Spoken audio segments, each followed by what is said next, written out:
다윗은 하나님이 광야에서 이스라엘 백성들에게 보여주신 사랑이 기이하게 생각되었습니다. 그런데 다윗은 기이한 사랑을 그의 인생 중에 경험할 수 있었습니다. 다윗이 경험한 기이한 사랑은 다윗을 향한 요나단의 사랑이었습니다. 성경은 요나단의 기이한 사랑을 이렇게 전하고 있습니다. 다윗이 사울에게 말하기를 마침에 요나단의 마음이 다윗의 마음과 하나가 되어 요나단이 그를 자기 생명같이 사랑하니라. 사울왕의 아들인 요나단은 다윗이 이스라엘의 왕이 될 줄 알고 있었습니다. 그러므로 요나단은 자신이 왕의 자리에 오르려면 다윗을 반드시 제거해야 했습니다.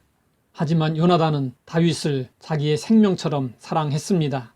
요나단이 전쟁터에서 죽자 다윗은 눈물을 흘리며 애가를 불렀습니다. 내 형 요나단이여, 내가 그대를 애통함은 그대는 내게 심히 아름다움이라. 그대가 나를 사랑함이 기이하여 여인의 사랑보다 더하였도다. 요나단은 다윗을 위해 자신의 왕위를 포기했습니다. 그뿐 아니라 다윗을 죽이려는 사울 왕으로부터 다윗의 생명을 보호해 주었습니다. 요나단의 사랑은 참으로 기이한 사랑이었습니다. 다윗이 경험한 두 번째 기이한 사랑은 목동인 자신에게 왕으로 기름을 부으시고 역경과 고난을 이기도록 하시며 마침내 자신을 이스라엘의 왕으로 세워주신 하나님의 사랑이었습니다. 우리도 하나님의 기이한 사랑을 경험했습니다. 그것은 바로 십자가의 사랑입니다. 십자가는 하나님의 기이한 사랑을 보여주고 있습니다. 우리 인간을 구원하기 위해 자기의 아들을 십자가에 못 박아 죽이는 하나님의 모습은 기이하기만 합니다. 하나님의 사랑이 기이한 것은 이성적이지 않기 때문이고 사람의 논리로 이해될 수 없기 때문입니다. 하나님이 우리를 사랑하신 것은 우리가 거룩하거나 선하거나 의롭거나 쓸만하거나 자격이 있어서가 아닙니다. 하나님은 우리가 죄인이었을 때 우리가 깨닫지 못하여 하나님을 찾지도 아니하고 은혜를 구하지도 아니할 때 그저 우리를 불쌍히 여기시고 우리를 일방적으로 죄로부터 건져내셨습니다. 그리고 하나님의 자녀로 삼으시고 하늘나라를 유업으로 상속하셨습니다. 그런데 이 모든 것이 은혜입니다. 다시 말해서 모든 것이 공짜입니다. 이것이 정말로 믿어지십니까? 어느 날 썬다싱이 히말라야 산맥을 넘어가는데 산 아래에서 나무꾼 몇 명이 산불을 끄고 있었습니다.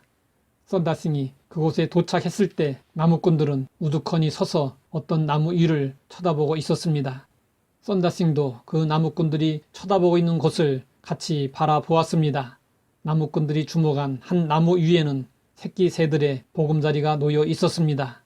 그 둥지 위에 한 마리 어미새가 어쩔 줄 몰라 하며 빙빙 돌고 있었습니다.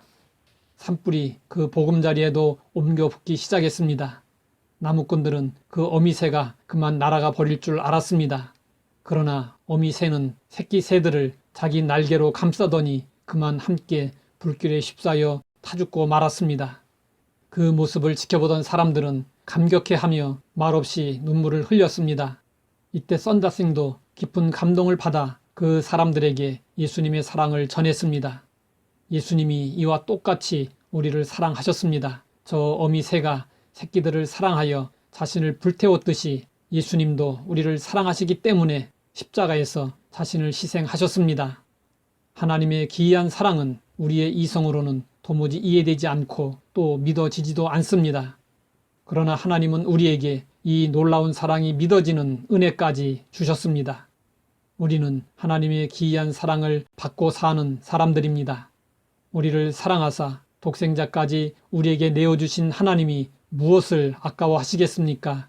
성경은 말씀하고 있습니다. 자기 아들을 아끼지 아니하시고 우리 모든 사람을 위하여 내주신 이가 어찌 그 아들과 함께 모든 것을 우리에게 주시지 아니하겠느냐. 하나님은 우리를 위해 모든 것을 예비하셨습니다. 하나님은 우리에게 모든 것을 주시기 원하십니다. 이것이 우리를 향한 주의 기이한 사랑입니다. 하나님 아버지, 머리로는 도무지 이해할 수 없는 기이한 사랑을 알고 믿게 하시니 감사합니다. 주의 기이한 사랑으로 인하여 험한 세상에서 평안을 누리며 승리하게 하옵소서. 예수님의 이름으로 기도드립니다.